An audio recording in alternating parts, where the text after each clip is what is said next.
When most investors think about the Magnificent Seven, they envision large, high-growth companies that are doing great things in technology and robotics and AI. And in today's video, we are going to break apart not the companies, but the stocks. How are these stocks growing relative to the other 493 companies in the S&P 500? And I think the answer may surprise you. So when we talk about the Magnificent Seven, we've talked about this in prior videos, they are currently trading at a higher multiple than most of the other companies in the S&P 500.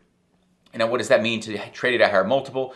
People are willing to pay a premium to own these stocks on the assumption or the future guess or hope that those stocks will grow faster than other companies. That's why you would pay more for a company, is because you think it's going to grow faster. But what is the reality of the Magnificent Seven's future growth compared to the other 493 stocks?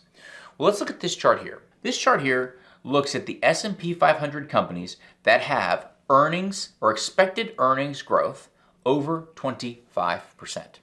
And there's about 60 of them, and you would think, okay, Magnificent Seven, right? We're going to be 7 of those 60.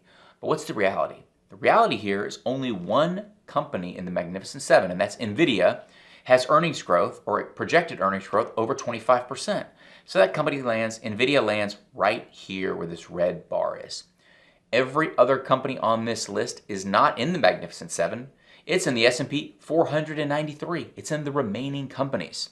As a matter of fact, if you take out NVIDIA and you just look at the remaining Magnificent Seven or the Magnificent Six, its expected earnings growth is around 10%.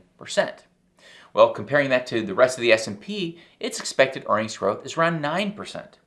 And so while most investors or many investors are willing to pay a premium price for the Magnificent Seven stocks, sometimes double the valuations of other investments, as it turns out, its expected earnings growth is about average. 10% versus 9%. Now, what does this mean? Does this mean that the 10% and the 9% are going to be accurate? No. These are expected earnings growth. No one has done a great job of being able to predict these reliably in the future.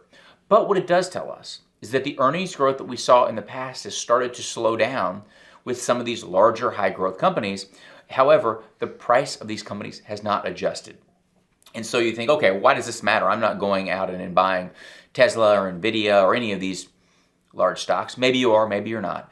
But even if you're not going and buying these large individual stocks, keep in mind, if you're going and just investing in the S&P 500 through ETFs or funds or however it is you're going and investing, the biggest portion of those funds or ETFs is probably some component of the Magnificent Seven, because most indexes are what are called market cap weighted indexes, which means the bigger ones make up a larger portion of your portfolio.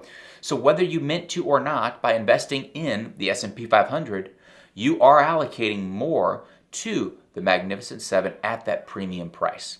And so take a look at your portfolio, sit down with your advisor and say, okay, where am I most heavily concentrated? Does that make sense for me? Am I paying premium prices, and why? And as I always say, know what you own and know why you own it. Hope you found this helpful. And as always, thanks for investing your time with the Personal CFO.